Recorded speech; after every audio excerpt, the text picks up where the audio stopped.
আজকে কথা বলবো দক্ষিণেশ্বর মন্দির নিয়ে। দক্ষিণেশ্বরের মন্দিরের নাম শোনেনি এমন কেউ বোধহয় নেই। এই মন্দিরের ইতিহাস, এই মন্দিরের পরতে পরতে গাথা রহস্য, মায়ের কি কৃপা, সেই সমস্তটা আজকের ভিডিওতে আলোচনা হবে। দক্ষিণেশ্বর মন্দির পশ্চিমবঙ্গের এক অসাধারণ তীর্থস্থান বলে পরিচিত। গঙ্গার পূর্ব তীরে অবস্থিত আর মা কালী ভক্তদের জন্য একটা অত্যন্ত পবিত্র স্থান। এটি শুধুমাত্র যে ধর্মীয় গুরুত্বে সীমাবদ্ধ এমনটা কিন্তু নয়, এর সঙ্গে জড়িয়ে রয়েছে বাঙালির আবেগ, বাঙালির ইতিহাস, বাঙালির সংস্কৃতি এবং আধ্যাত্মিকতার অমূল্য অধ্যায়। দক্ষিণেশ্বর কালী মন্দির প্রতিষ্ঠার পেছনে এক মহিয়সী নারীর স্বপ্ন এবং সমাজসেবার ইচ্ছের কথা আমরা অনেকেই জানি, আবার অনেকেই জানি না।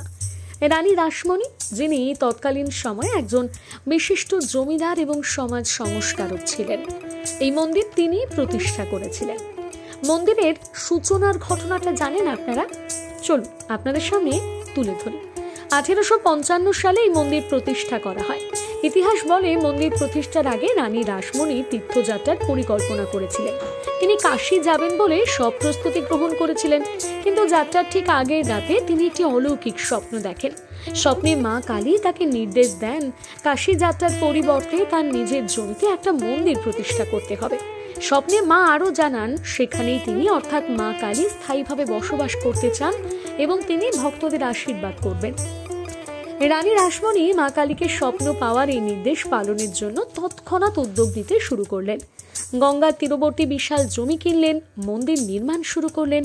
মন্দির তৈরিতে প্রায় 9 লাখ টাকা ব্যয় হয়েছিল সেই সময়, যা তৎকালীন সময়ে একটা বিরাট মাপের অর্থ ছিল। মন্দিরটি 20 একর জমির ওপর স্থাপিত।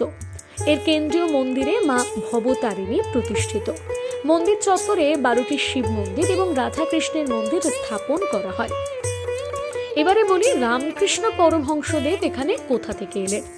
দক্ষিণেশ্বর কালী মন্দিরের ইতিহাসের সঙ্গে ওতপ্রোতভাবে একটা নাম জড়িত, সেটা কিন্তু আমরা সবাই জানি। তা হলো শ্রী রামকৃষ্ণ পরমহংস। তিনি এই মন্দিরের প্রধান পূজারী ছিলেন এবং মন্দিরে দীর্ঘদিন ধরে পুজো করেছিলেন। তার আধ্যাত্মিক সাধনা, শিক্ষা শুধু এই মন্দিরকেই নয়, গোটা বিশ্বকে আলোকিত করেছিল। এইবারে বলি এই মন্দিরের এমন কিছু রহস্যের কথা যা জানলে আপনার গায়ে কাঁটা দিতে বাধ্য।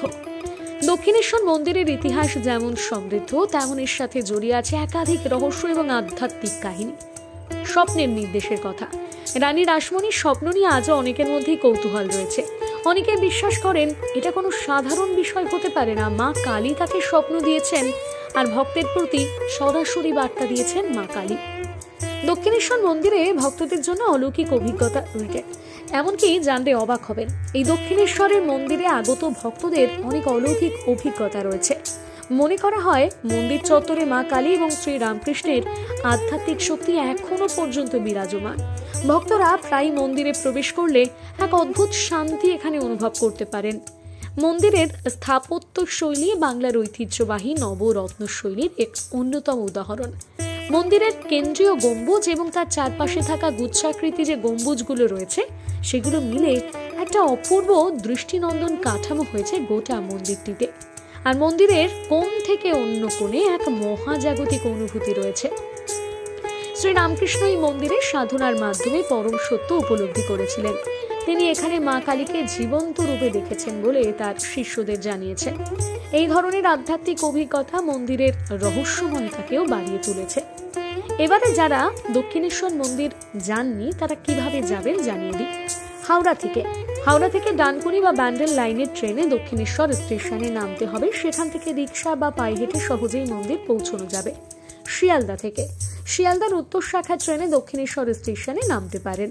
বাসে কলকাতার যে কোনো প্রান্ত থেকে দক্ষিণেশ্বরের উদ্দেশ্যে সরাসরি বাস পরিষেবা রয়েছে। Metro rail. Dakshineswar metro station থেকে মন্দিরের দূরত্ব মাত্র 5 মিনিট। নৌকা। গঙ্গার অপর পাড় থেকে নৌকা ভাড়া করেও মন্দির পৌঁছানো যায়। উপসংহার: দক্ষিণেশ্বর মন্দির শুধু একটি তীর্থস্থান নয়, এটি ইতিহাস, স্থাপত্য এবং আধ্যাত্মিকতার এক অসাধারণ মিলনস্থান। মা কালী এবং শ্রী রামকৃষ্ণের পরমহংসের কৃপায় এই স্থান আজও ভক্তদের কাছে শান্তি এবং মুক্তি। এমনকি মনে করা হয় এই মন্দিরে ভক্তি ভরে মায়ের কাছে পুজো দিলে মনোবাসনা পূর্ণ হয় সবার। এমনকি এই মন্দিরে গেলে মা কালী এবং রামকৃষ্ণের অস্তিত্ব অনুভব করেছেন অনেক ভক্ত।